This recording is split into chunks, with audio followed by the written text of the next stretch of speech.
Hey guys, welcome to mister ECO. आज मैं जिस मूवी को एक्सप्लेन करने जा रहा हूँ उसका नाम है एवेंजर्स एंड गेम। ये मूवी 2019 में रिलीज हुई थी और की IMDb रेटिंग है 8.4। इसके पहले एवेंजर्स इन्फिनिटी वॉर में दिखाया गया है कि थैनोस के चुटकी बजाते ही दुनिया की आधी आबादी खत्म हो जाती है। और उस मूवी के लास्ट में निक फ्यूरी गायब होने से पहले पेजर के हेल्प से कैप्टन मार्वल को मैसेज कर देते, पर उस पेजर के डाउन हो जाने की वजह से ये मैसेज कैप्टन मार्वल तक नहीं पहुंच पाता है। फिर एवेंजर्स इस पेजर को दोबारा से चार्ज करते, इसकी वजह से निक फ्यूरी का मैसेज कैप्टन मार्वल तक पहुंच जाता है और तभी कैप्टन मार्वल यहाँ पे आ जाता है और इन सबसे निक फ्यूरी के बारे में पूछती है। फिर इस मूवी के अगले सीन में आयरन मैन और नेब्यूला को स्पेसशिप में कहीं फंसे हुए दिखाया जाता है। इनका पूरा खाना खत्म हो गया था और इनके स्पेसशिप में इतना फ्यूल भी नहीं था कि वो धरती पे वापस जा सके। फिर टोनी स्टार्क को लगता है कि अब वो मर जाएगा। फिर वो अपनी मोहब्बत पेपर पॉट के लिए एक मैसेज रिकॉर्ड करता है और वो ऐसा करते करते वहीं पे लेट जाता है। इसके बाद कैप्टन मार्वल वहाँ पे पहुंच के इनके स्पेसशिप को वापस धरती पे ले आती है। धरती पे वापस आने के बाद टोनी स्टार्क बचे हुए एवेंजर्स के साथ मिलकर प्लान बनाता है, हम सब थैनोस को ढूंढकर उससे इन्फिनिटी स्टोन हासिल कर लेंगे और दोबारा से चुटकी बजाकर थैनोस के एक्शन को रिवर्स कर देंगे, जिससे दुनिया के गायब हुए लोग वापस आ जाएंगे। लेकिन थैनोस कहाँ पे इसके बारे में इन्हें कुछ नहीं पता होता। फिर थैनोस की बेटी नेब्यूला उन्हें बताती है कि मैं जानती हूँ कि इस समय वो कहाँ पर होगा। इसके बाद इन्हें थैनोस के बारे में पता चल जाता है। फिर दूसरी तरफ थैनोस को अकेले एक प्लेनेट पे दिखाया जाता है। तभी एवेंजर्स थैनोस पे हमला कर देते हैं। फिर कैप्टन मार्वल थैनोस का गर्दन दबोच लेती है और थॉर अपने स्टॉर्म ब्रेकर से थैनोस का हाथ काट देता है। फिर रॉकेट जब इसके गॉन्टलेट को पलटता है तो उसमें एक भी इन्फिनिटी स्टोन नहीं होता है। फिर थैनोस इनसे बताता है कि मैंने सारे इन्फिनिटी स्टोन नष्ट कर दिए ताकि मैंने जो किया है उसको कोई भी बदल ना सके। इन्फिनिटी स्टोन न होने की वजह से थैनोस की शक्तियां खत्म हो गई। इसके बाद थॉर अपने स्टॉर्म ब्रेकर से थैनोस की गर्दन काट देता है और सभी लोग धरती पे वापस लौट आते हैं। फिर 5 साल बाद धरती पर हमें एक गाड़ी दिखाई जाती है और ये वही गाड़ी होती है जिसमें रखे मशीन के वजह से आंट मैन क्वांटम वर्ल्ड में चला गया था। फिर एक चूहे के वजह से मशीन दोबारा से एक्टिवेट हो जाता है और आंट मैन क्वांटम वर्ल्ड से दोबारा अपनी दुनिया में वापस आ जाता है और धरती पे इतने सारे बदलाव देख के वो कंफ्यूज हो जाता है क्योंकि उसे धरती से क्वांटम वर्ल्ड में गए हुए सिर्फ 5 घंटे ही हुआ होता है। इनफैक्ट क्वांटम वर्ल्ड का 5 घंटा धरती के 5 साल के बराबर था। फिर बाहर जाके पत्थरों पे उन लोगों के नाम देखता है जो 5 साल पहले थैनोस द्वारा मारे गए थे और इन नामों में उसके माता पिता का नाम भी शामिल था। और फिर वो अपने घर जाके अपनी बेटी से मिलता है और समझ जाता है कि 5 साल पहले क्या हुआ था। फिर स्कॉट कैप्टन अमेरिका और ब्लैक विडो को बताता है कि 5 साल पहले वो क्वांटम वर्ल्ड में गया हुआ लेकिन वहाँ वो सिर्फ 5 घंटे ही रहा था। फिर वो इनसे बताता है कि वहाँ का समय धरती के समय से बिल्कुल अलग है। क्वांटम वर्ल्ड में जाने के लिए बहुत ही छोटा होना पड़ता है और अगर हम इसकी सही कैलकुलेशन समझ जाएं तो हम क्वांटम वर्ल्ड में जाके अपनी दुनिया के किसी भी समय में वापस आ सकते हैं। मतलब हम क्वांटम दुनिया की मदद से थैनोस के चुटकी बजाने के पहले के समय में जाएंगे और थैनोस को दुनिया तबाह करने से रोक देंगे। फिर कैप्टन अमेरिका और ब्लैक विडो ये आइडिया जाके टोनी स्टार्क को बताते हैं, लेकिन टोनी स्टार्क अपनी बेटी और पत्नी पेपर पॉट की जिम्मेदारी की वजह से ऐसा कुछ नहीं करना चाहता। फिर कैप्टन अमेरिका स्कॉट और ब्लैक विडो के साथ ब्रूस बैनर के पास जाता है जो कि अब हमेशा हल्क के रूप में ही रहता है और फिर अपना आइडिया ब्रूस बैनर को बताता है और ब्रूस बैनर इनकी मदद करने के लिए तैयार हो जाता है। फिर ब्रूस बैनर एक मशीन बनाता है जिसकी हेल्प से वो आंट मैन को कई बार दूसरे टाइम में भेजने की कोशिश करते हैं, लेकिन इनकी कैलकुलेशन में गलती होने की वजह से आंट मैन बार बार अलग अलग उम्र में धरती पे वापस आ जाता है। फिर मूवी के अगले सीन में दिखाया जाता है कि टोनी स्टार्क सेम थिंग्स पे काम कर रहा है और उसकी कैलकुलेशन एकदम सही होता है। मतलब ये लोग अब टाइम ट्रेवल करने के लिए तैयार हो जाते हैं। फिर पेपर पॉट के कहने पे टोनी स्टार्क कैप्टन अमेरिका के पास जाता है और कैप्टन की शील्ड वापस कर देता है जो उसने कैप्टन अमेरिका सिविल वॉर में कैप्टन से वापस ले लिया था और फिर दोनों एक दूसरे से हाथ मिला लेते हैं। फिर एवेंजर्स की टीम में प्लान बनाती है कि वो टाइम ट्रेवल करके पास्ट में जाएंगे और पास्ट में अलग अलग जगहों पे रखा हुआ इन्फिनिटी स्टोन को वर्तमान में लेके आएंगे और फिर उस स्टोन्स की पावर से थैनोस के एक्शन को रिवर्स कर देंगे जिससे गायब हो गई हुई आबादी फिर से वापस आ जाएगी।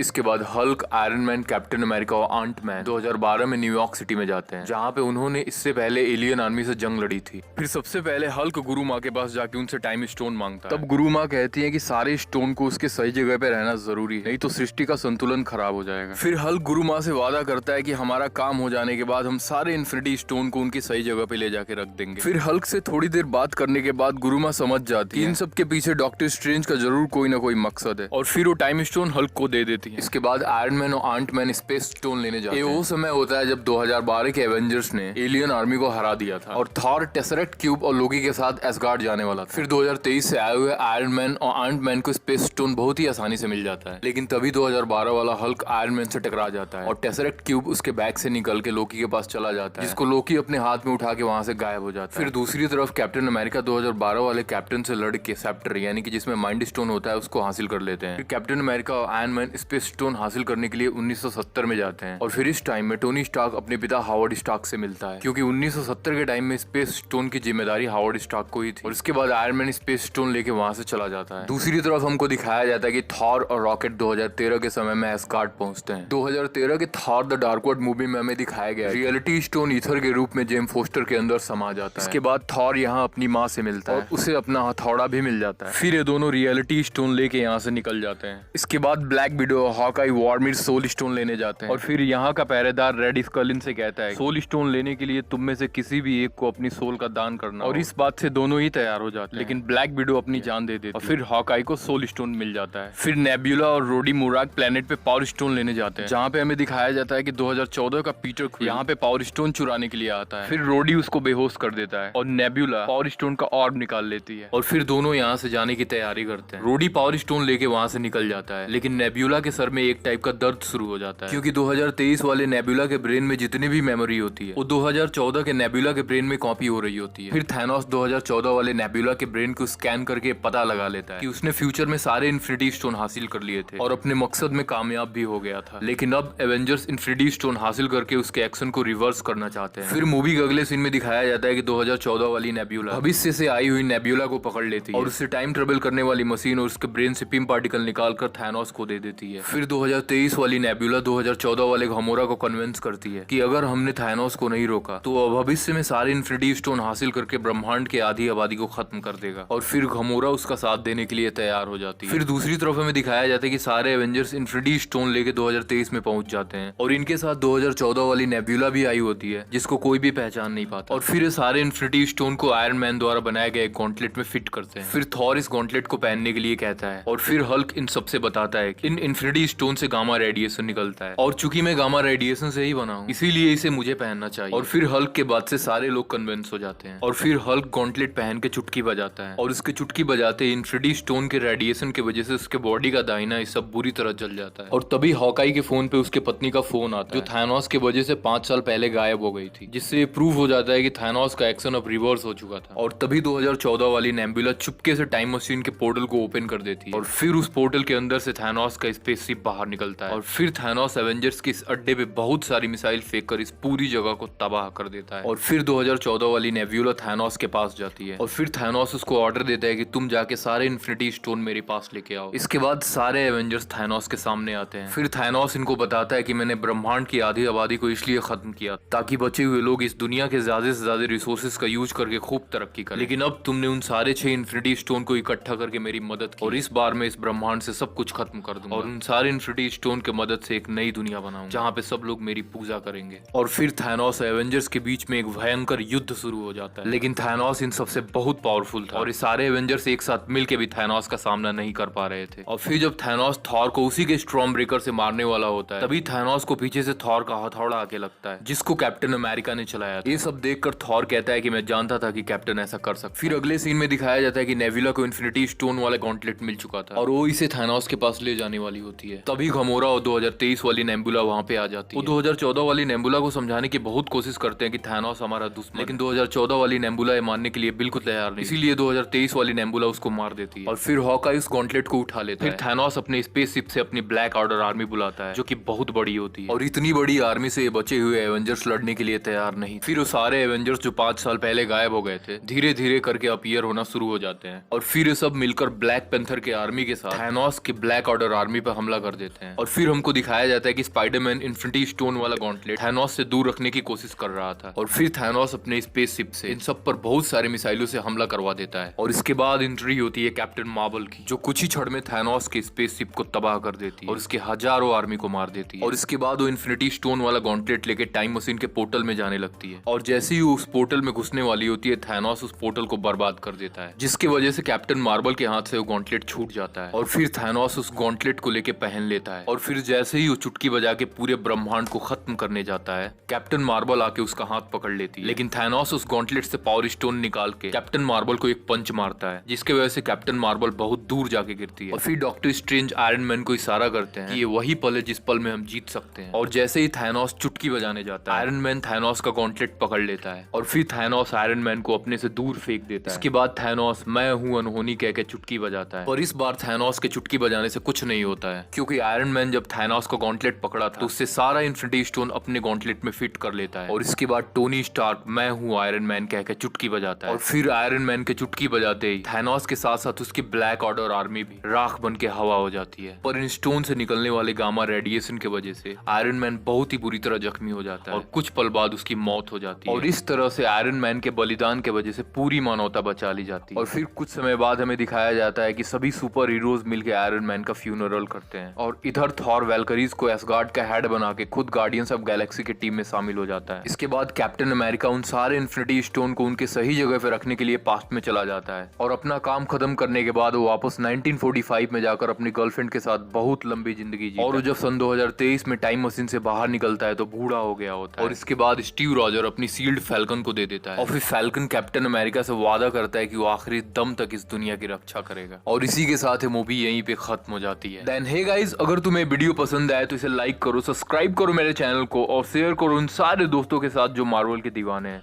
फिर मिलते हैं एक नए वीडियो में एक नए एक्सप्लेनेशन के साथ। तब तक के लिए बाय बाय।